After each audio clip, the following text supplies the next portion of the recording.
जीवन में एक बार ऐसा दौर आया जब मैं बैंकरप्ट हो गया, दिवालिया हो गया। मेरी बनाई हुई कंपनी घाटे में चली गई, करोड़ों का कर्जा चढ़ गया, मेरा व्यक्तिगत बैंक बैलेंस जीरो यानी शून्य हो गया। कमाई के सब जरिए बंद थे और सरकार की तरफ से घर पर कुर्की के छापे लगे। ये बात धीरूभाई को पता चली। बिना किसी से पूछे या जाने उन्होंने अपने छोटे बेटे और मेरे मित्र अनिल से कहा, इसका बुरा वक्त है, इसे कुछ पैसे दे दो। अनिल ने मुझे आकर ये बताया, देवी और सज्जनों, जितना वो देना चाह रहे थे उससे मेरी सारी दुविधा और परेशानियां खत्म हो जाती।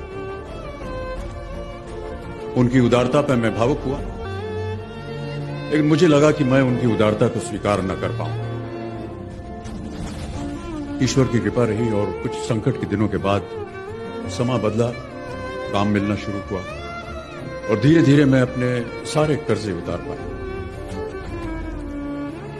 एक शाम धीरूभाई के निवास स्थान से इवेंट पर एक दावत के अवसर पर मुझे भी आमंत्रित किया गया।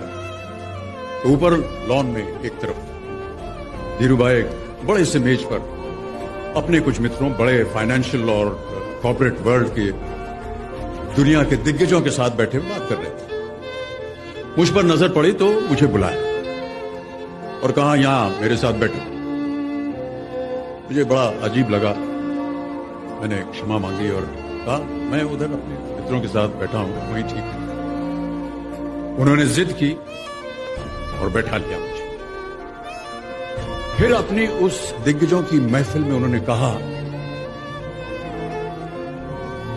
ये लड़का गिर गया था लेकिन अपने बल पर फिर खड़ा हो गया है, मैं इसकी इज्जत करता हूं।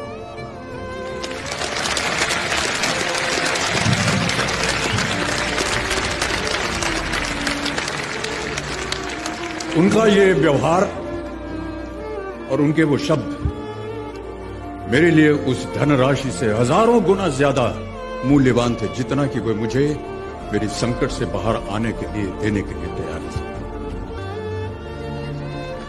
ये उनका व्यक्तित्व।